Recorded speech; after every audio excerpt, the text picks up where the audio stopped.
In the grim darkness of the far future, death is no stranger. Yet there exists a fate far worse than dying. It begins not with pain or violence, but with a whisper that slithers through the soul, offering peace, release, and freedom from suffering. That whisper belongs to Nurgle, the plague god, the lord of decay, the grandfather of pestilence. To the Imperium, Nurgle is a horror beyond imagination. To his followers, he is salvation in rot. His corruption doesn't strike like a sword. It seeps, silent, slow, and intimate. It starts when the body grows weak, when despair festers deeper than any wound. And when hope is gone, that's when Grandfather Nurgle begins to care. Somewhere on the plague-ridden world of Cephis VII, a hive world once vibrant and strong, the air has turned thick with disease. Factories once filled with the clatter of production now echo only with coughs, groans, and prayers for mercy. Among the millions trapped in the decay is a man named Kael Dorn, an Imperial guardsman once proud, now broken by endless war and sickness. Kael coughs blood into his trembling hands, watching it drip onto the rusted metal floor. His breath comes heavy, his vision blurs. Around him, men collapse in heaps, their skin blistering, their bones aching. The medici stations are overrun, and the priests preach louder than ever, shouting that faith will cleanse their bodies. But Kael feels no cleansing, only the spreading heat of infection. When night comes and the plague winds howl through the shattered streets, Kael dreams. In his dream he stands in a garden, but not the kind of garden he remembers from the holovids of terror. This one moves. The flowers pulse like open wounds, their petals oozing with honey-thick pus. The air hums with flies and the soil writhes with worms. And in the distance, he sees him, a massive, swollen figure laughing with a voice that shakes the ground. "Ah, my poor sweet child," the voice says. "You've suffered long enough, haven't you?" Kael cannot speak. He feels only warmth, the same warmth that comes before fever takes hold. "Do not fear the rot," the figure continues, "for in my garden all are welcome. All pain fades, all fear dies. Only love remains, love eternal and bountiful." Kael wakes with a start. Sweat pours down his face, yet he feels comforted. For the first time in months, his cough eases. The boils on his arm no longer burn. They tingle almost pleasantly. He should feel horror. Instead, he smiles. In the following days, Kael's infection spreads, but so does his joy.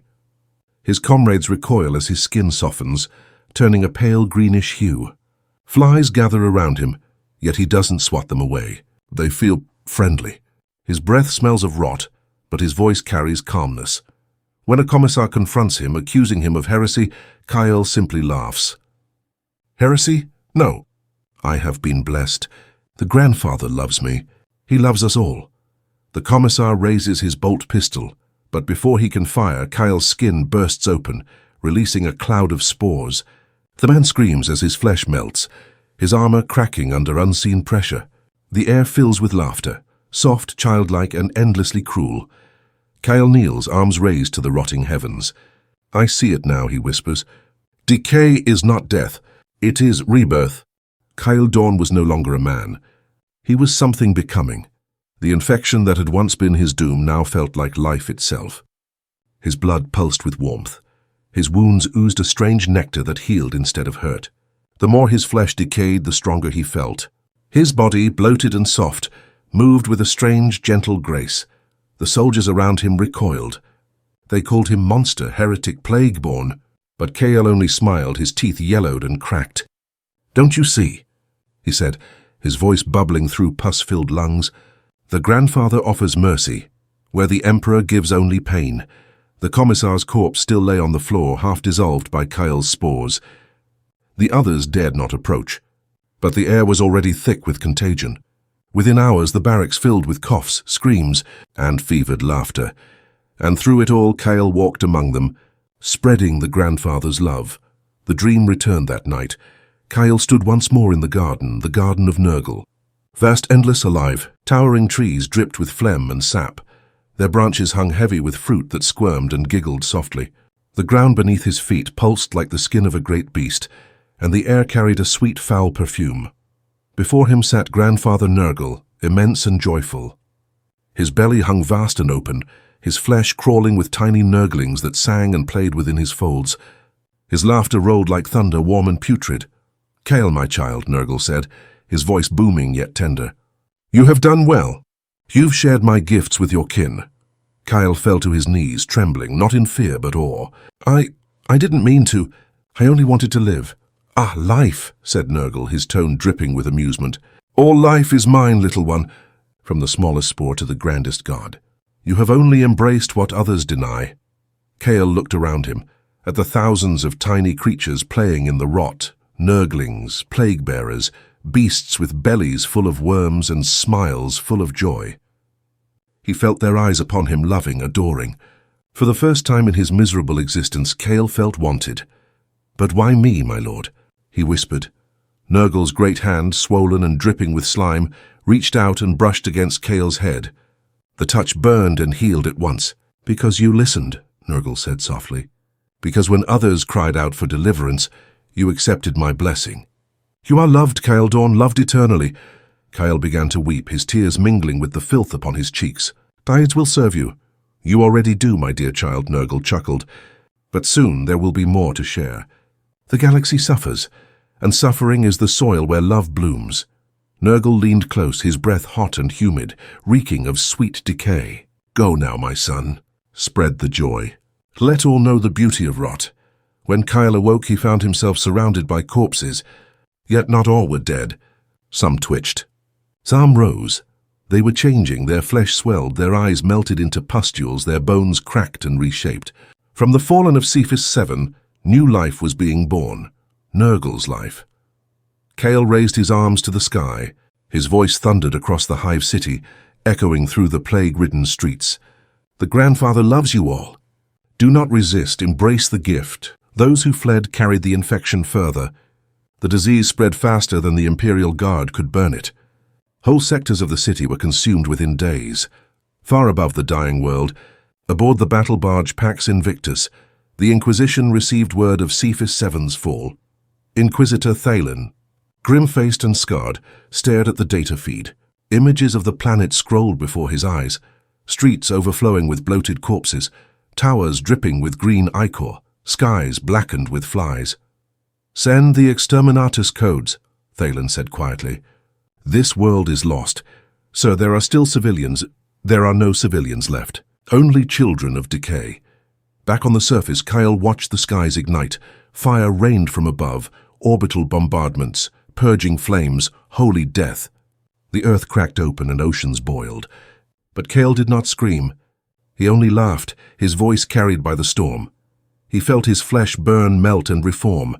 The rot within him refused to die. Even as his body turned to ash, something within blossomed. And in the Garden of Nurgle, a new flower opened. It was Kale. He stood among the laughing Nurglings, his body whole yet transformed. His skin glistened with slime, his eyes glowed faintly green. "Welcome home, my son," said Nurgle, his booming laughter shaking the garden once more. Kyle bowed deeply. "What is thy will, my grandfather?" "To love," said Nurgle, "to care, to spread the kindness of decay across all things. For death is not the end, it is my most precious beginning." Kale smiled, wide and serene. "Then let it begin again." The exterminators should have ended everything. But in the warp, nothing ever truly dies. The destruction of Cephas 7 was a feast. The burning souls of billions screamed as the planet tore itself apart, their agony echoing through the Imperium. That pain, raw, endless, beautiful, fed the Plague Father's garden. Every death sprouted new life. Every cry became laughter in the Garden of Nurgle. Among those cries was Kale Dawn, now reborn as a demon of his god's will. His new body shimmered with rot and glory. Veins of green light pulsed beneath his skin. Maggots wriggled where once blood had flowed, whispering hymns of devotion. His armor, no longer imperial issue, had fused with his flesh, its sigils warped into Nurgle's icons. He was no longer a man, nor merely a servant. He was a herald.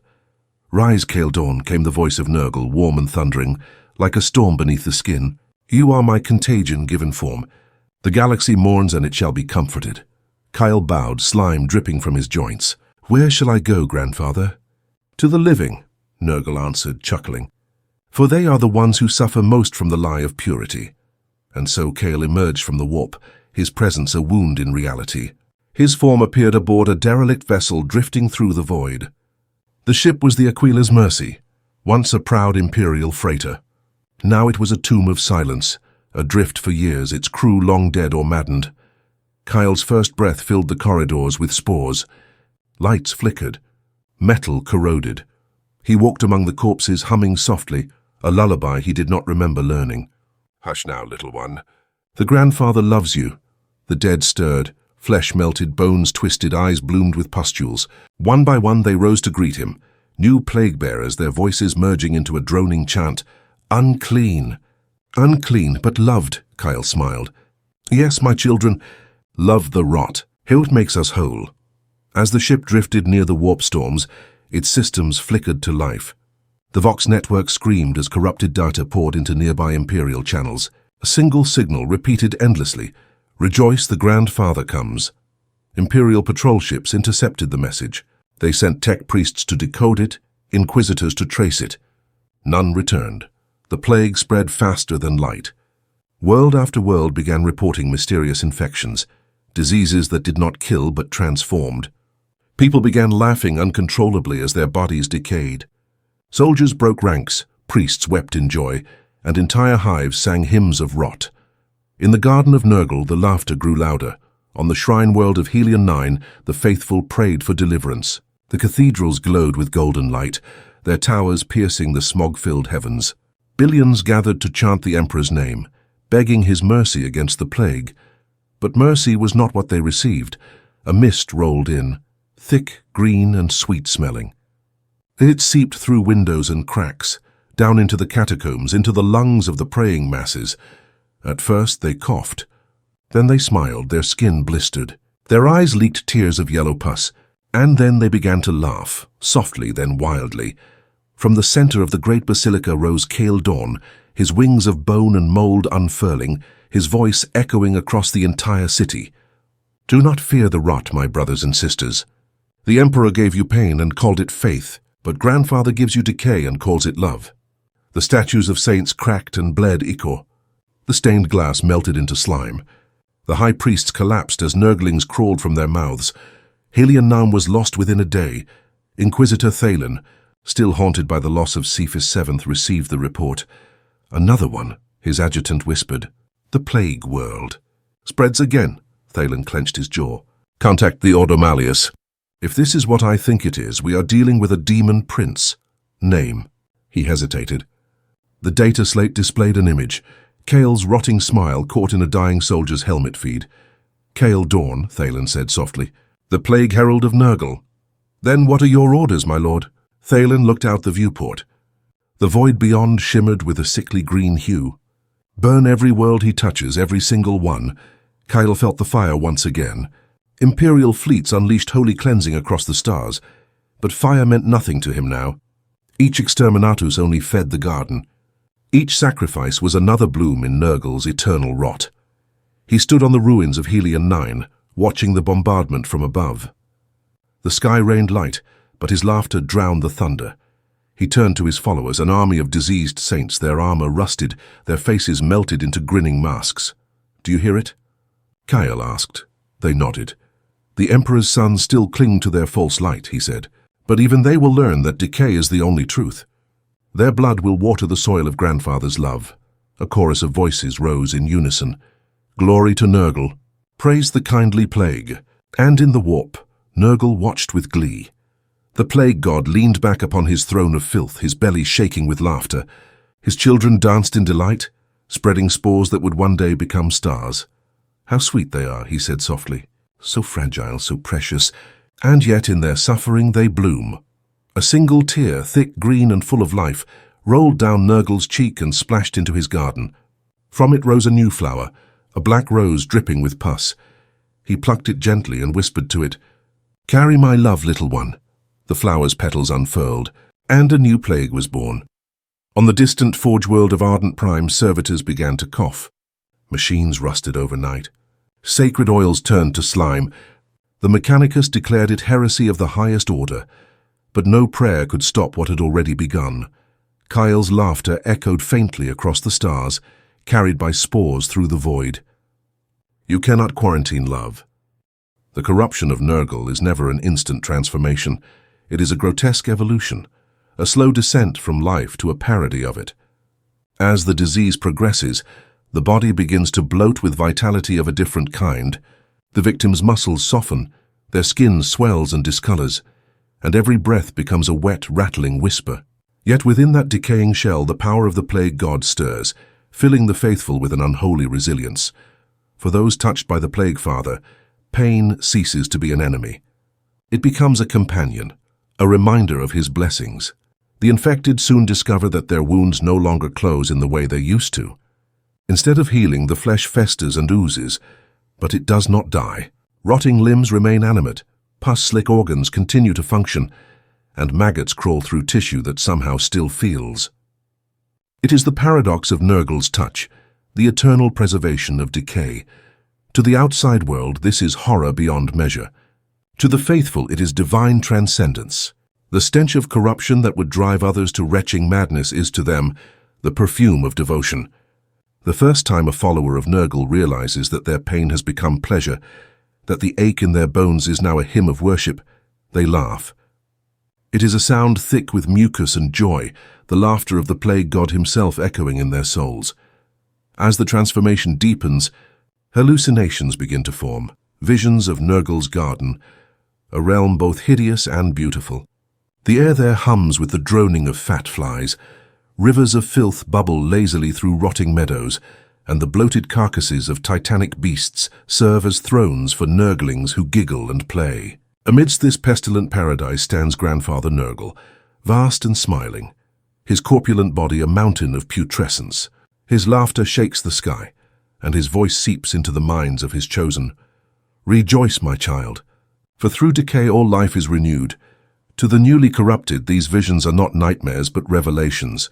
They begin to see the universe not as a place of suffering and loss, but as an endless cycle of death and rebirth, of infection and transformation. Where the Imperium preaches purity and obedience, Nurgle teaches acceptance and endurance. Every cough, every sore, every festering wound becomes a prayer, a sign of devotion to the God who loves all his children equally, whether they are beggars, soldiers, or space marines. But not all who are touched by Nurgle submit willingly. Many resist. They cling to faith in the Emperor or to the vain hope of a cure. Yet resistance only delays the inevitable. The Plague Father's patience is infinite, and every struggle against his will only deepens his amusement. The more one fights, the sweeter the surrender becomes. And when the moment finally comes, when the last breath of defiance turns into a sigh of acceptance, the transformation is complete. The newly anointed servant of Nurgle awakens to find their body reborn. Their skin may hang in tatters, their blood may have turned to thick, diseased slime, but they no longer fear death. They are now part of something eternal. No plague can kill them, for they are the plague.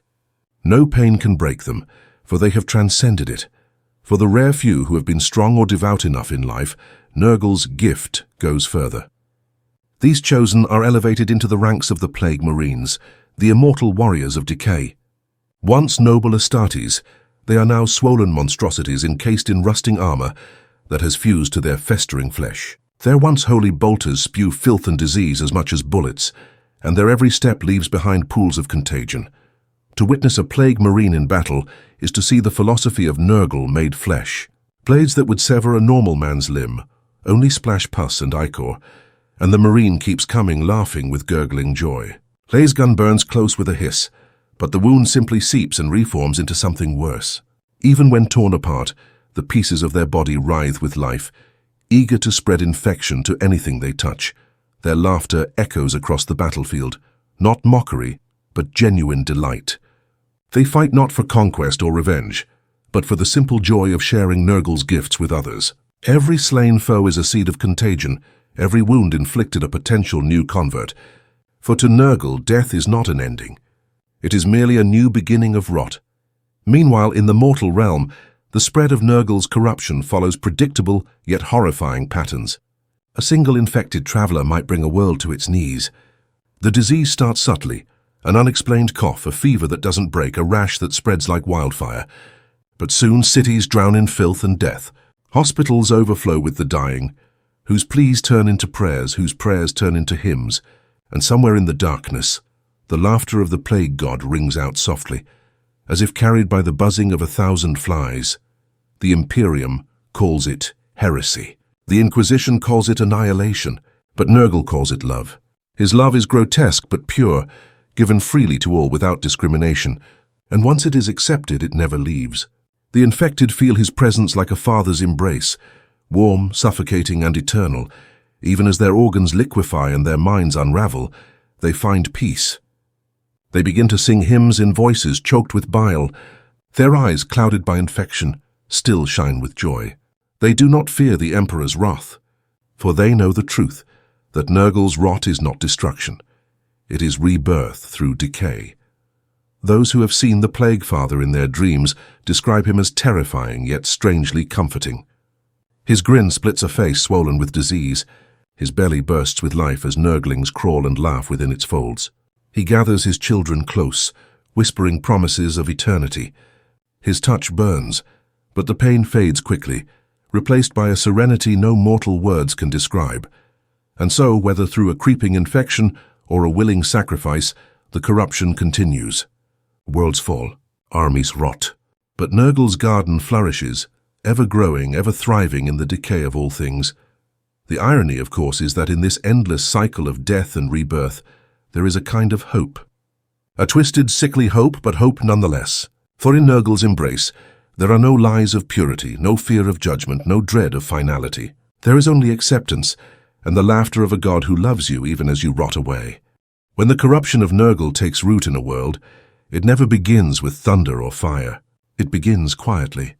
A single cough echoing through a crowded street, a single drop of filth seeping into the water supply. The infection spreads invisibly, patient and deliberate, guided by unseen hands. Within weeks, cities once filled with laughter and light become silent graves of rot and ruin. At first, the people do what they always do. They pray.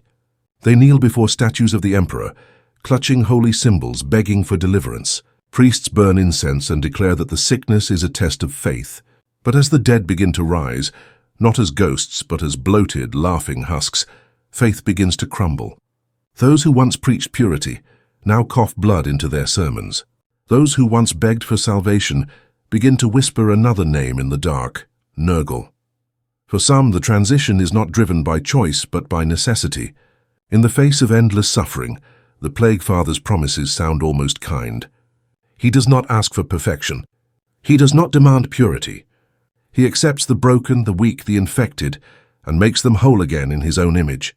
The first to fall are always the healers.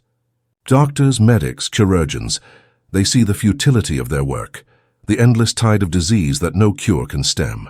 And when the laughter begins to echo in their dreams, it is not the laughter of madness but of revelation. They awaken to find their patients smiling through their lesions, humming strange songs that make the very air vibrate. Soon those same doctors are no longer treating the sick. They are baptizing them in filth. And thus the choirs of decay are born, groups of the infected who sing hymns to Nurgle as their bodies rot. Their voices are wet and gurgling, yet they carry an eerie harmony that spreads across the ruins like the buzzing of flies. To hear them is to feel your stomach churn, your lungs tighten, and yet beneath the revulsion, there is a strange pull, a warmth that whispers, "Join us." The Imperium's response is always the same. The Astra Militarum deploys, followed by fire and extermination orders. But Nurgle's plagues are not mere infections. They are living prayers, self-replicating and cunning. Soldiers in sealed suits find their filters corroded by acid spores. Tanks break down as rust blooms overnight. Even machine spirits grow sick, their once pure hums turning to wet, coughing static. When the infection reaches its peak, when the planet's atmosphere itself becomes heavy with rot, the plague fleets arrive. These are not fleets in the traditional sense. They are floating carcasses of ships, bloated and rusted, oozing toxins into the void. Their hulls pulse like diseased organs, and their decks crawl with Nurglings and pustulant servitors. At their center ride the Plague Marines, immortal heralds of Nurgle's will. One such warband, known as the Children of the Rotfather, descends upon the planet of Dalmora 9. Once a hive world of billions, Dalmora was a jewel of industry and devotion. Its towering cathedrals reached the clouds, its manufactorums forged weapons for the Emperor's armies. But now its hives are silent tombs of pestilence, The first wave of plague came from the sewers, a thick green mist that rolled upward from the depths. Those caught in it choked and died within minutes, their skin blistering into patterns resembling Nurgle's sigil. Then, as the Imperial Guard mobilized, the dead began to rise again, laughing, singing, their tongues split into writhing tendrils. When the Plague Marines landed, they did not march with fury. They walked with reverence, each step squelched as their boots sank into layers of decomposing flesh. They were not invaders. They were gardeners tending to their master's creation. The leader of the Children of the Rotfather, a once noble space marine named Lord Morbus, stood atop a decaying spire and gazed upon the hive below. His armor was fused to his body, rusted and swollen with organic growths. His voice, amplified by his plague-filled lungs, echoed across the city. "Rejoice, children of decay, for Grandfather Nurgle has seen your suffering and offers you his embrace. Lay down your arms, cast away your fears, and join us in eternal life." Some resisted. The remaining loyalists of the Imperial Guard fought valiantly, purging the infected with flame and bolter fire. But the more they killed, the more the air thickened with spores. Their armor began to corrode, their ammunition jammed, and their comrades fell coughing blood. When one soldier tore off his helmet to gasp for air, he laughed, a gurgling, joyous laugh that ended in a scream of ecstasy as his eyes burst with green light. Morbus watched, smiling. "Yes," he whispered, "sing for me, my children. Sing for him." As the battle raged, the ground itself began to change. The soil turned soft and pulpy, veins of rot spreading beneath the surface. Buildings slumped and collapsed as if melting. The rivers ran with filth. Flies the size of fists blotted out the sky, their wings humming with divine resonance. It was not war anymore, it was metamorphosis. The world itself was being reborn into a reflection of Nurgle's garden. In orbit, the last of the Imperial Navy prepared to unleash cyclonic torpedoes, determined to burn away the infection. But before they could launch, the ship's Vox systems crackled with laughter, deep, wet, and endless. Within minutes, the crews began to choke. Their skin turned black, their eyes melted, and the torpedoes themselves ruptured in their silos, spilling chemical bile into space. Lord Morbus lifted his plague-rusted staff toward the heavens, and thus life blooms again. The final moments of Dalmora 9 were not screams but laughter. As the last survivors fell to their knees, covered in sores and blood, they laughed until their lungs burst. Their voices joined the eternal hymn of decay, echoing across the stars. In the warp, Nurgle smiled. Another garden had blossomed. And yet, even amid this grotesque beauty, there remained a truth that only the truly devoted could understand. Nurgle's love is not cruel. It is not meant to destroy, but to renew. Through the rot and filth, he teaches that nothing is ever truly gone. Every cell, every soul, every memory becomes nourishment for something new. For in the end, even the Imperium's might cannot stop the spread of love that comes wrapped in disease. The fall of Dalmora 9 was not a single moment of collapse. It was a slow, whispering death, one that crept beneath armor, into lungs, and deep within the mind.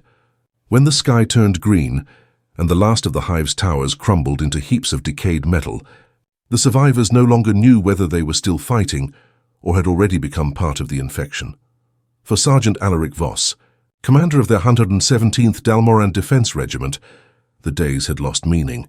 His squad had dwindled from 100 men to 6, and those 6 now spoke only in whispers. They no longer slept, for dreams had become battlegrounds, places where the laughter of Nurgle's children crawled between their thoughts, promising peace through surrender. They moved through the lower levels of the hive, where the air was so thick with spores that light itself seemed to rot. Every breath was a gamble. Theri breathers wheezed and hissed with every inhalation, filters clogging with damp mucus. The walls sweated pus. The floor gave underfoot like diseased flesh. Once they found an old shrine to the Emperor. The golden aquila was covered in moss and flies. Alaric tried to clean it, scraping the growth away with the edge of his knife. Beneath the filth, the metal had warped, reshaped by the corruption. It was no longer the Emperor's face staring back, but a bloated parody, smiling.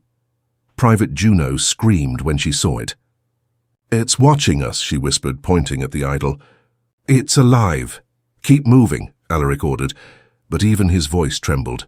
The squad wandered deeper, following faint vox signals that promised a surviving command post. But every transmission was warped, echoing with background laughter and the sound of flies. The static carried words that should not have been possible, soft, warm, comforting. "You are tired, little ones. You have fought enough. Come home to grandfather." One of his soldiers, Corporal Thane, ripped off his helmet in terror. He gasped, coughing blood and green foam, his eyes rolling back. His skin blistered in seconds, and from each boil erupted tiny mouths that whispered the same words the Vox had carried. When Thane rose again, he was laughing. They shot him. But he didn't stop laughing even as he fell. Outside, the children of the Rotfather continued their cleansing. The Plague Marines did not rush to exterminate. They walked slowly, deliberately, blessing the ground with every step. The air shimmered around them, thick with warp-born corruption. Nurglings danced at their feet, splashing through puddles of bile, giggling like children.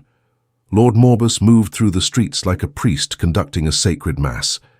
His bell of contagion tolled with each motion of his staff, and with every ring, new sores bloomed on the corpses around him.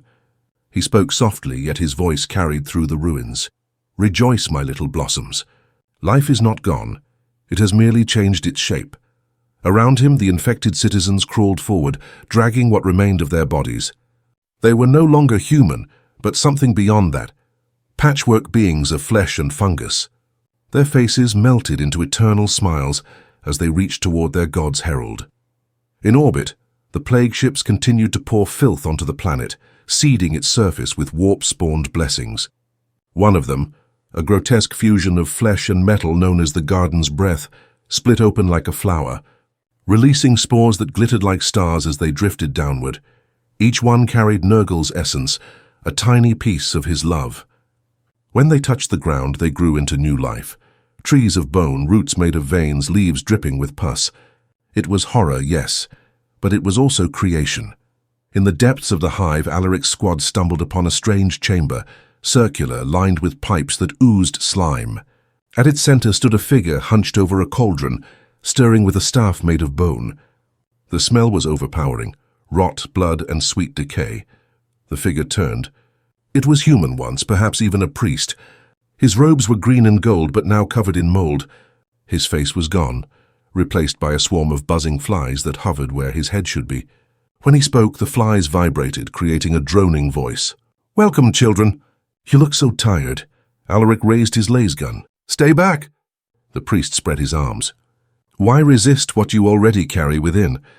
You breathe his gift. You are his gift. Look." He gestured to Juno. The young private trembled, coughing violently. She fell to her knees, clutching her throat. Beneath her skin, movement rippled, something crawling, pushing.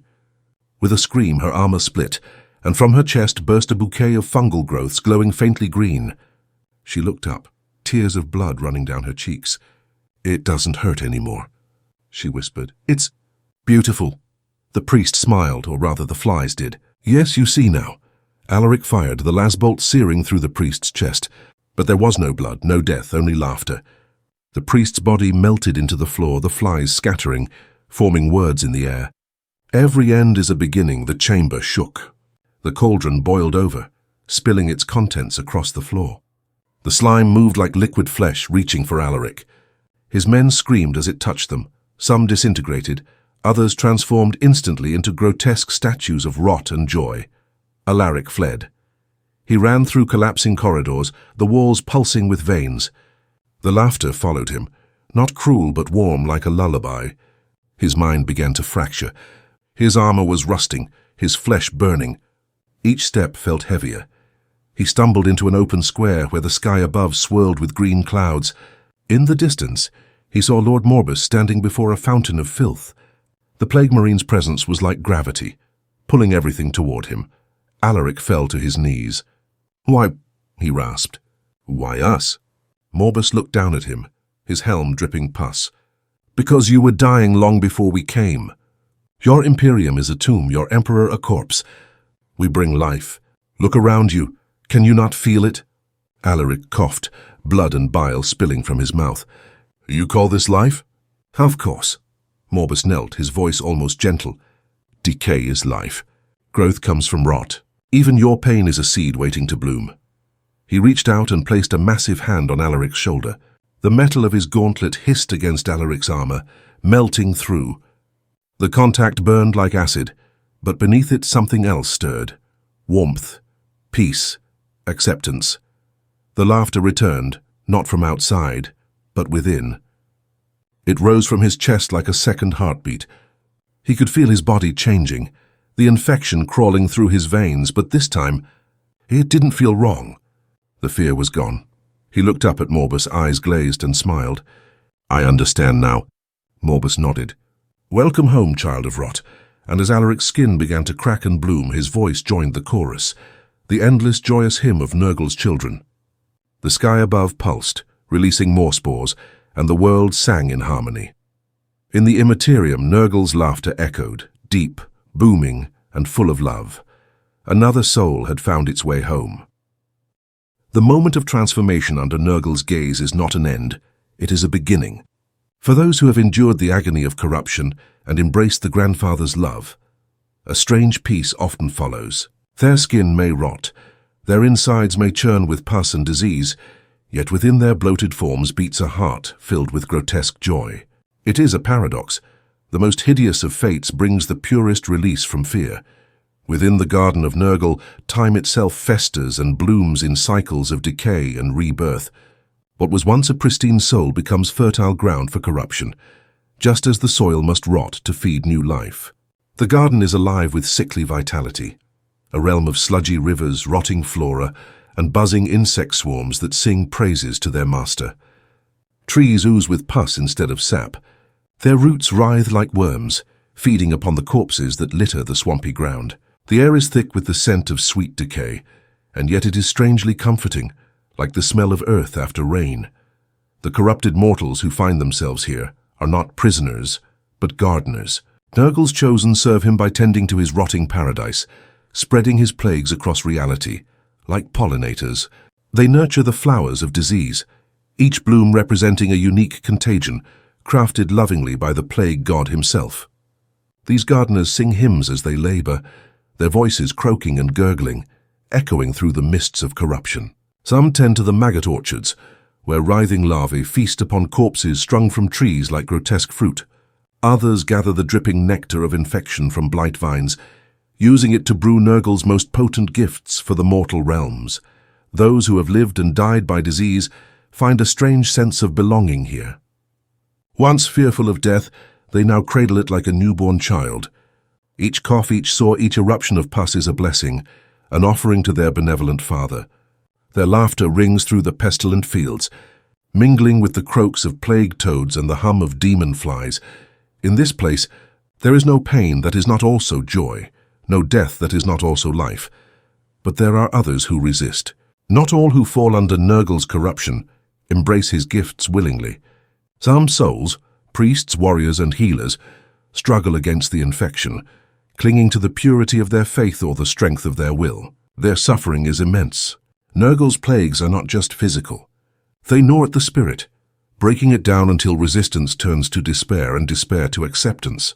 Those who refuse him become objects of fascination for his lesser demons, subjected to endless torment until they, too, laugh through their tears.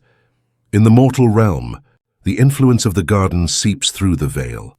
Entire worlds become reflections of Nurgle's paradise, transformed by plague into living, breathing ecosystems of corruption. Forests decay and regrow overnight. Rivers flow with bile, nourishing the soil with infection. The dead rise as joyful husks, spreading the contagion further.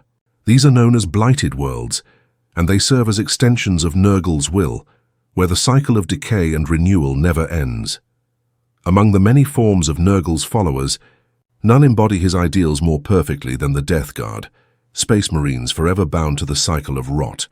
Once noble warriors, they now march across the galaxy as vectors of disease, their armor swollen with infection, their lungs filled with foul vapors.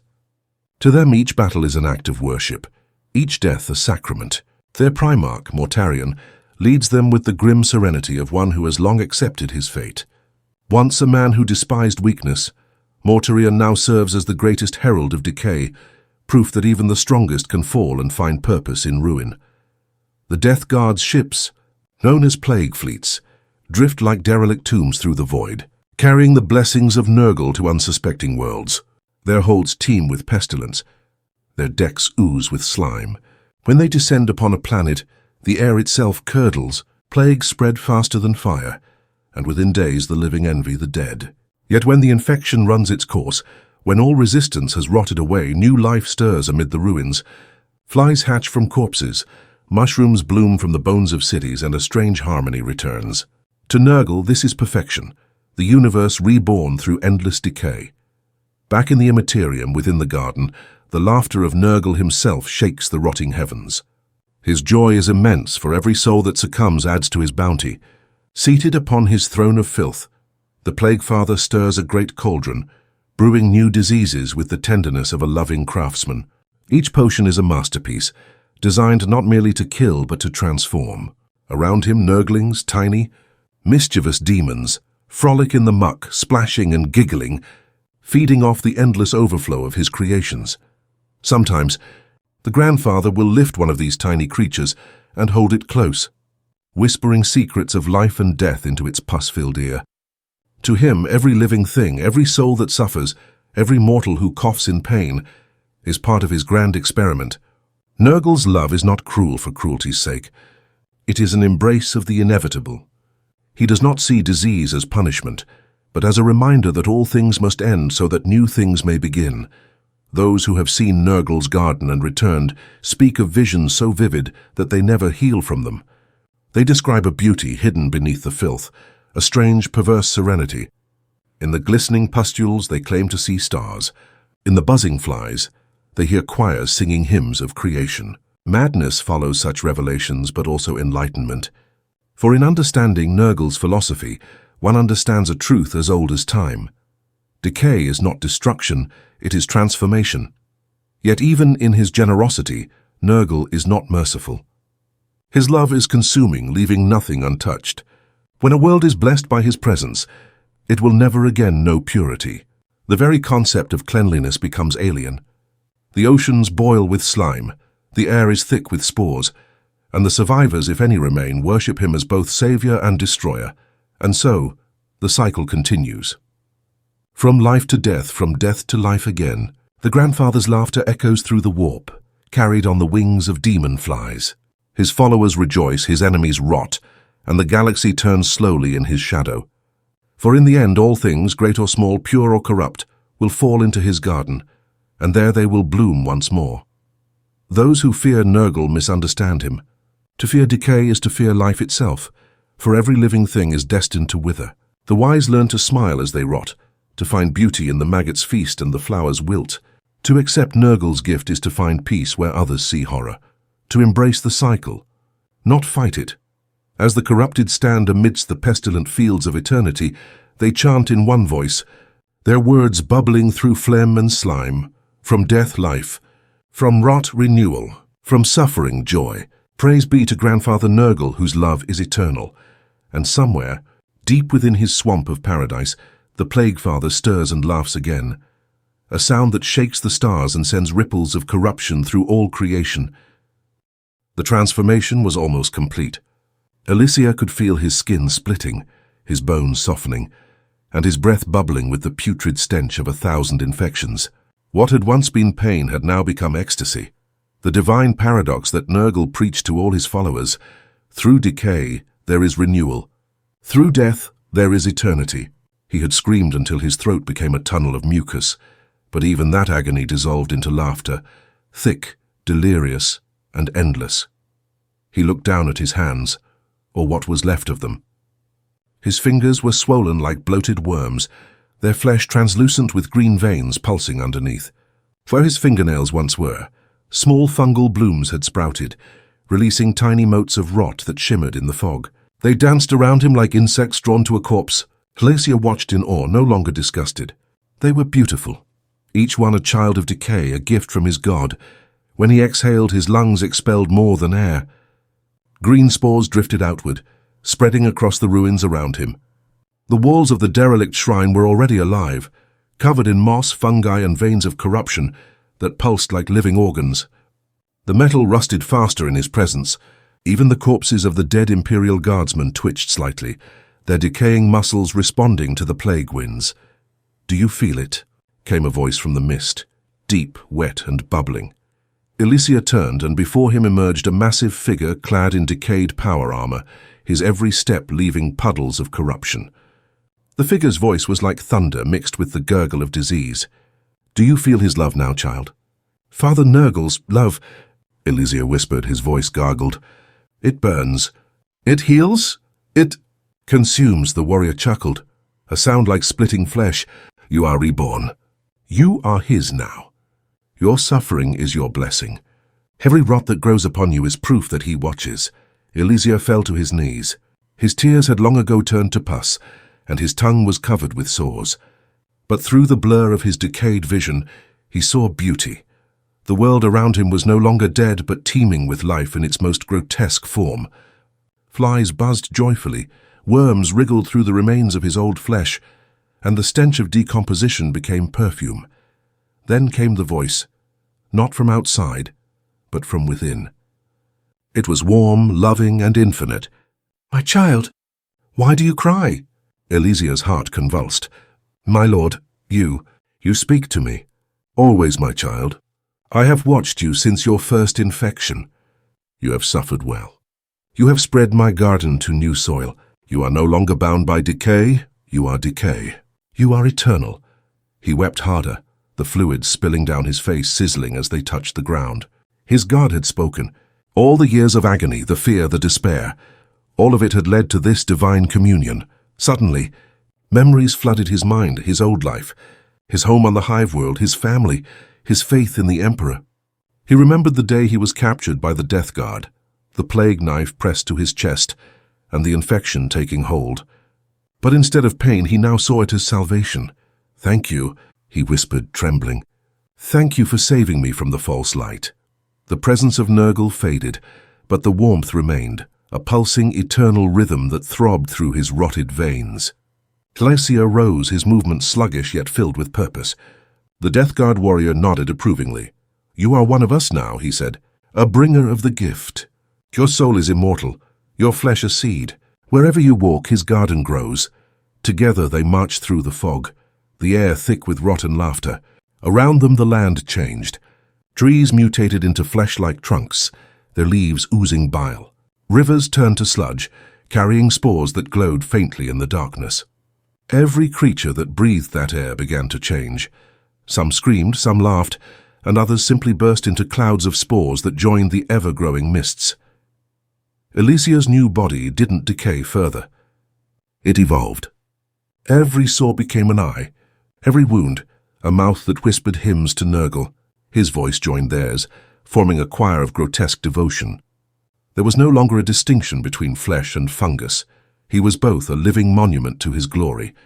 He reached out to touch a dying soldier lying in the mud. The man coughed violently, trying to crawl away. Elysia smiled, his face splitting wider than humanly possible. "Do not fear," he rasped. "He loves you too." When his corrupted hand touched the soldier's face, the man convulsed. His veins turning black as rot bloomed from his eyes and mouth. Within moments he too was laughing, his agony dissolving into euphoria.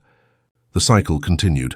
Far above in the Imperium, Nurgle stirred within his garden, a being of infinite girth and joy, his cauldron bubbling with new diseases. He looked upon Elysia and thousands like him with fatherly pride. Each soul, each infection, was another branch in his eternal garden.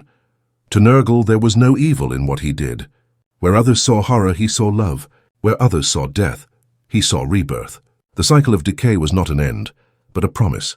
Elysia marched for centuries. His body never died. It simply changed. Planets withered under his touch. Armies fell not by bullets but by laughter and rot. His name was forgotten, but his infection was eternal.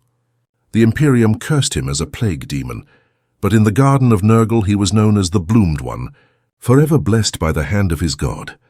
And in the quiet between the screams of the infected, one could almost hear Nurgle's chuckle, warm, fatherly, eternal. The rot never ends.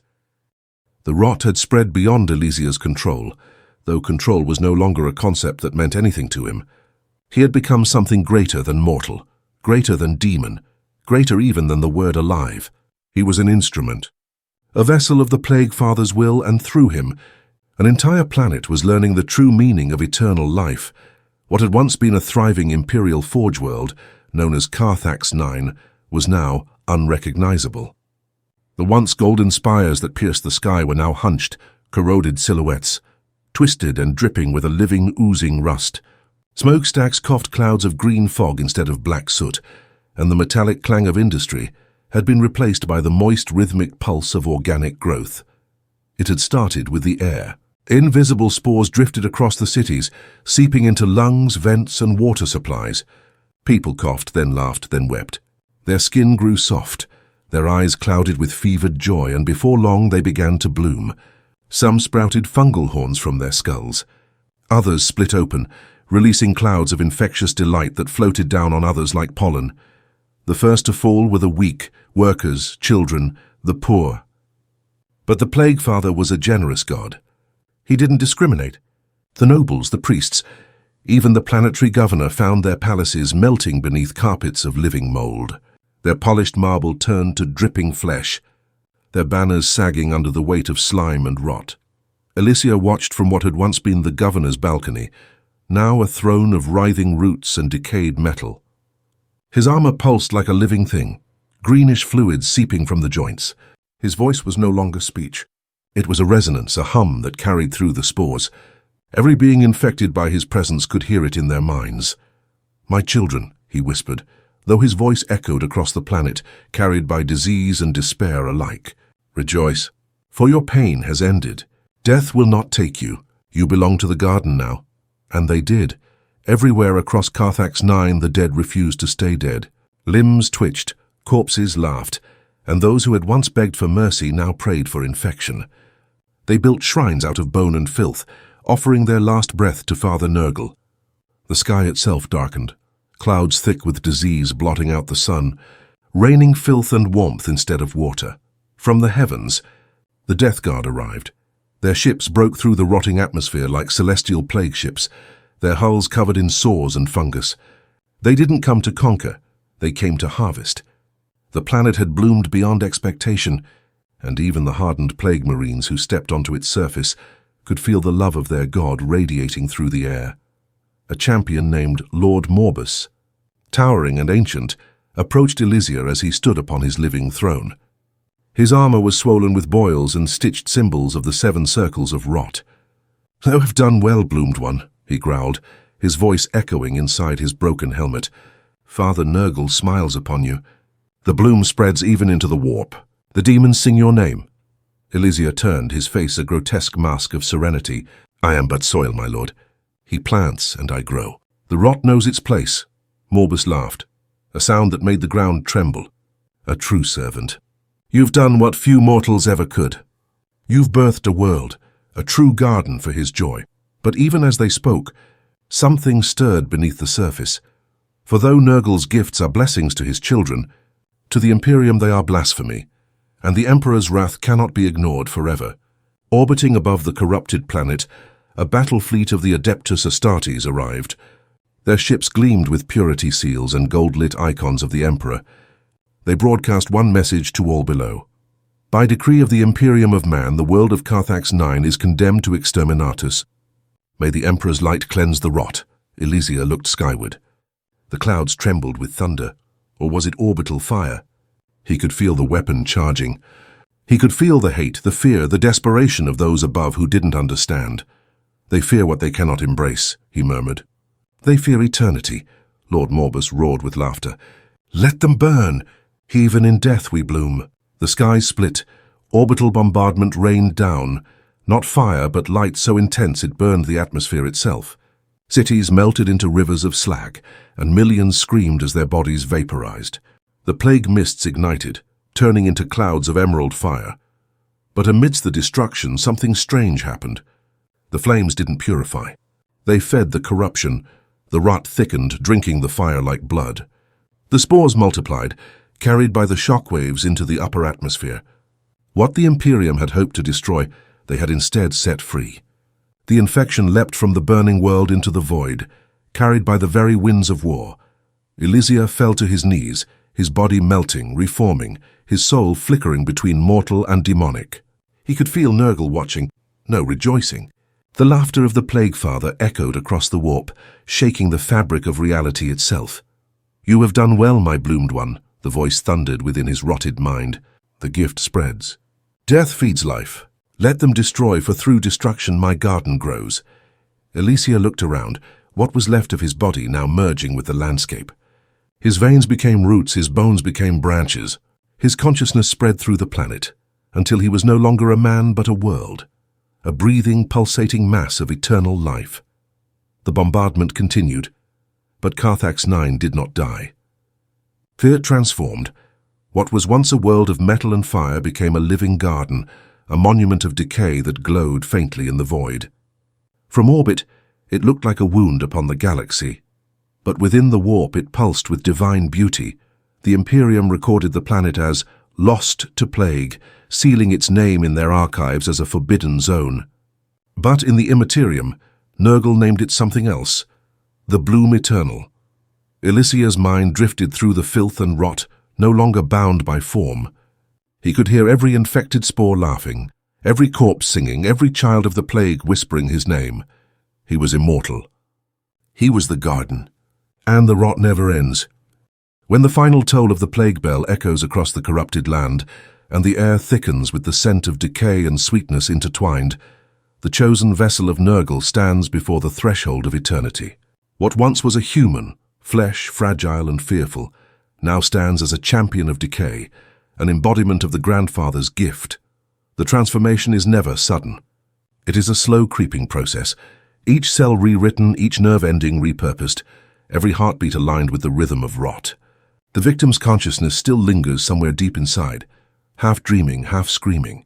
They remember the warmth of life, the scent of rain, the laughter of comrades, but these memories fade beneath the endless laughter of Nurgle's children. The grandfather himself watches with immense pride. His cauldron bubbles in the Garden of Nurgle, where vines of intestine coil around rusted thrones and rivers of pus flow under fungal bridges. From this festering paradise, he sends forth his blessings, gifts of endurance, mutations, and grotesque beauty.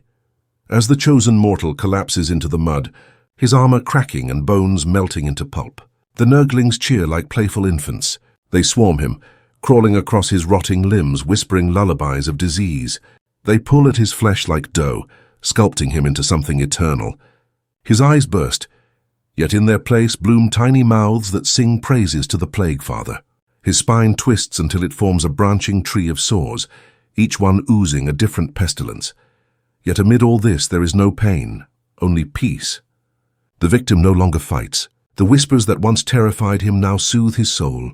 He understands now that life and death are the same, just different stages of the same divine infection. "Rejoice," croaks a nearby great unclean one, its voice a symphony of mucus and mirth. The cycle completes. All rots, and thus all is renewed. Around him the plague gardens bloom brighter. Giant flies buzz through clouds of spores. Each one carries a drop of Nurgle's essence, ready to infest another world, another soul. The chosen, now fully transformed, takes his first step as a Daemon Prince of Nurgle. His every movement spreads decay. His breath releases plagues unnamed by mortals. He looks down at his new form, bloated, dripping, filled with crawling life. And for the first time, he smiles. It is a genuine, joyous smile, for he finally sees the truth. Nurgle loves all, even in ruin. The mortal name he once bore is gone, devoured by the swarm. He no longer remembers who he was. Only the laughter remains, and deep, booming, infectious. He joins the chorus of eternal decay. From the warp, Nurgle himself chuckles, a sound like thunder in a swamp. "My child," he says, "you have become what you feared most, and what you were always meant to be." And so the new demon bows, sinking into the filth, spreading his master's joy. His touch rots the ground, but from that rot grows life, mushrooms, vines, and strange glowing spores that dance in the dark. Because in the universe of Warhammer 40K, even death is not an ending. It is simply the beginning of Nurgle's eternal embrace. As the galaxy burns with war and hatred, the Plague Father waits patiently. For sooner or later everything rots and all will belong to him.